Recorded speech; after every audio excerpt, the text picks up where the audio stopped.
이방인은 1942년에 발표한 소설로 철학적 차원에서는 부조리의 우화로, 정신분석학적 차원에서는 매우 논리적으로, 사회학적 차원에서는 재판에 대한 재판으로 읽힙니다. 주인공의 이름 메르소는 살인과 태양을 의미하는 단어의 앞부분을 따 조합했습니다. 메르소는 양로원에서 어머니가 세상을 떠나자 별다른 감정 없이 장례식을 치르고 일행과 해변에 갔다가 일행 중 레몽이 아랍인이 휘두른 칼에 맞아 다치게 됩니다. 메르소가 샘가로 가다 그 아랍인을 만나고 아랍인이 칼을 꺼내 들고 칼날에 태양빛이 반사되어 현기증을 느끼며 방아쇠가 당겨졌고 그 총알에 아랍인이 죽게 됩니다. 살인 의사는 없었지만 살인의 결과가 있습니다. 이방인 작품 속으로 떠나보겠습니다. 평범한 회사원 메르소는 양로원에 계신 어머니가 사망했다는 전보를 받고 말랭고의 양로원으로 갑니다. 메르소는 장례 때 어머니의 시신 주변에서 담배를 피우고 수희가 주는 커피를 마시고 장례를 치릅니다.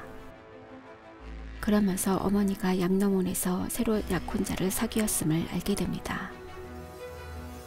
양로원 사람들은 장례식 예법에 무감한 그의 태도를 보고 놀라게 됩니다. 장례식 이튿날 그는 해변에서 옛 사무실 동료 마리를 만나 코미디 영화를 본 후 집으로 와서 같이 잡니다. 평범하고 무심한 일상생활이 계속되는 가운데 어느 날 같은 층에 사는 이웃 레몽이 저녁에 초대를 합니다. 그의 옆에 선 구박받는 개가 항상 함께 있고 본인 말로는 자신이 창고업자라고 하지만 사람들은 그를 포주라고 부르며 그의 평판은 나빴습니다. 레몽은 자객에서 돈만 뜯어가고 성의 없이 대하는 여친을 좀 두들겨 패려고 하니 여친을 꼬드겨서 유인할 수 있게 편지를 써달라고 합니다. 메르소는 그를 돕지 않을 이유가 없다고 생각해 그를 도와주기로 합니다. 사건이 있고 며칠 후인 일요일에 레몽은 메르소의 일터로 전화를 걸어 메르소와 마리를 해변가로 초대합니다. 메르소는 사적인 일로 전화가 와서 사장이 싫어할 것이라 생각했지만 사장은 화를 내는 대신 메르소에게 파리에 사업소를 차릴 계획인데 그곳에서 일할 생각이 있는지 물어봅니다. 꽤 좋은 기회임에도 메르소의 무미건조한 대답에 사장은 실망합니다. 저녁에는 마리가 자신을 사랑하는지 자신과 결혼할 계획이 있는지 물어봅니다. 메르소는 마리가 결혼을 요구한다면 자신은 그러겠다고 대답하고 함께 외출했을 때 거리 여성들을 보며 아름답다고 생각합니다. 마리는 할 일이 있다며 가버리고 그날 밤 집 앞에서 살라마노 영감을 만납니다. 영감은 개를 잃어버려 안절부절 못하며 메르소에게도 개를 보았는지 물어봅니다. 대화 주제가 개에게서 메르소의 돌아가신 어머니로 바뀌며 영감이 그녀를 가엾은 어머님이라고 칭하지만 메르소는 별다른 반응을 보이지 않고 어색하게 대화가 끝납니다. 얼마 후 레몽, 메르소, 마리가 레몽 친구의 초대로 해변으로 놀러갑니다. 오전 시간 수영을 즐기며 마리와 단둘이 있게 되자 둘은 관계를 가집니다. 점심을 먹고 남자 셋이서 산책을 하다 그들을 미행하던 아랍인들과 마주칩니다.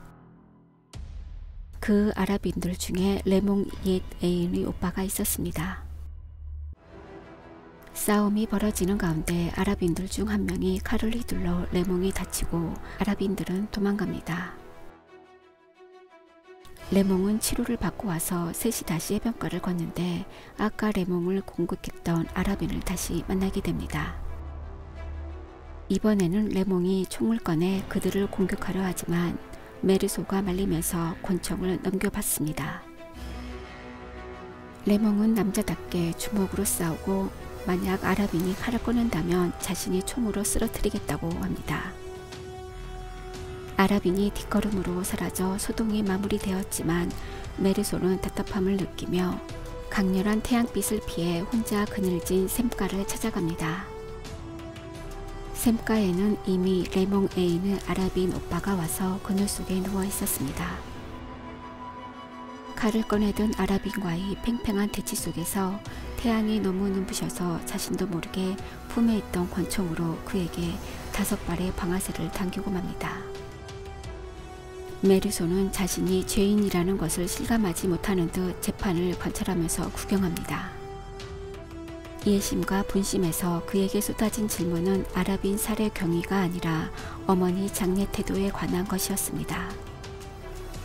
어머니의 장례에 슬퍼하지 않고 무덤덤하게 보인 모습과 놀러 다닌 점을 들었습니다.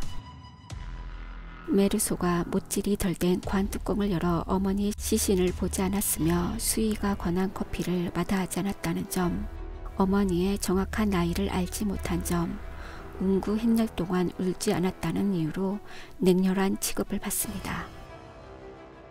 그를 옹호하려고 단골식당 주인 살라마노 영감 마리 레몽이 법정에 나와 증언하지만 무시당하거나 오히려 불리하게 이용됩니다. 검사는 마리를 신문하며 사람들이 다 있는 법정에서 메르소와 성관계한 이야기를 공개적으로 이야기합니다. 게다가 판사는 이러한 상황을 돕거나 방치합니다. 메르소가 아라빈을 살해한 이유를 설명했을 때 태양빛으로 너무 강렬해 눈이 부셔서 그랬다는 말만 했으므로 배심원들이 메르소를 별것도 아닌 일로 사람을 죽이는 사이코로 오해해 재판이 메르소에게 불리하게 돌아갑니다.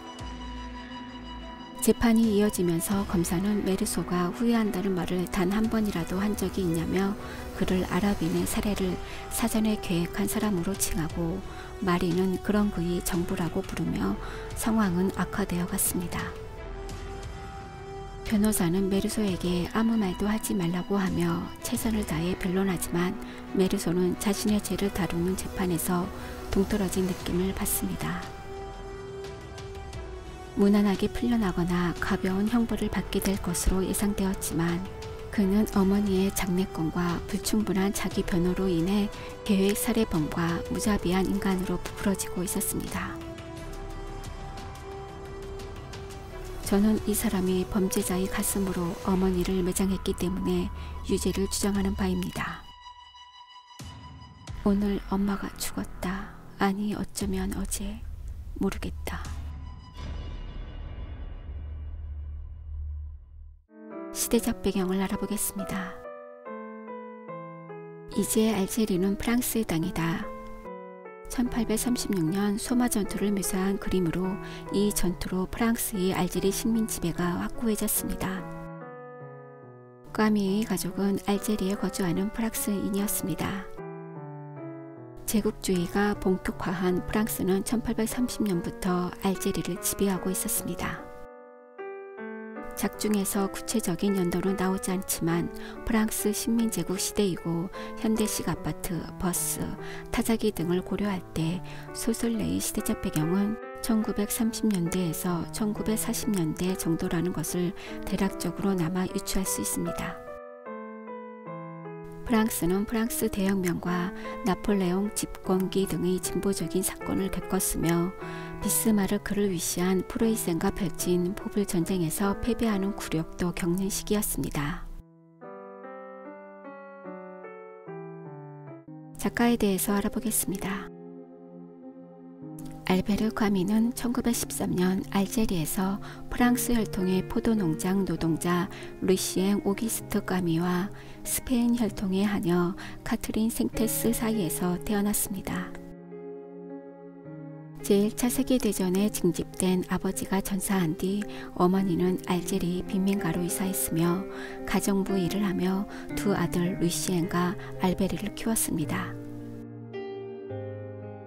어린 시절부터 가난했던 까미는 고학의 힘겨움에도 축구, 사랑, 연극 등 대학생 특유의 활동에 몰입했고 지드, 몽테르랑, 말로를 탐독했으며 플라톤, 아우구스티누스, 니체를 연구했습니다. 까미의 작품 세계는 부조리, 반항, 사랑이라는 세 개의 주제로 요약되며 에세이, 소설, 희곡으로 형성화되었습니다.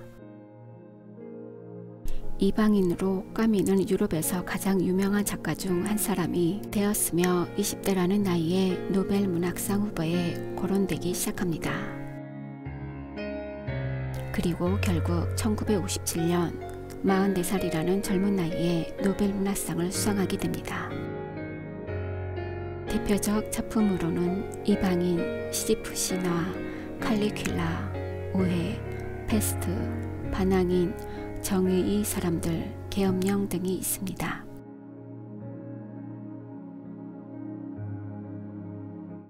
오늘의 생각해볼 문제입니다.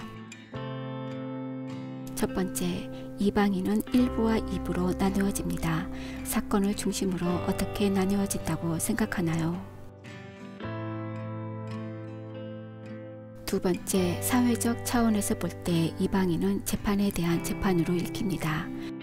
그렇다면 이방인의 재판에서 문제가 되는 것은 무엇이라고 생각하나요? 세 번째, 까미는 이방인에서 우리 사회에서 어머니의 장례식에서 울지 않는 사람은 누구나 사형 선고를 받을 위험이 있다라고 해설했습니다. 까미가 이렇게 해설한 이유가 무엇이라고 생각하나요?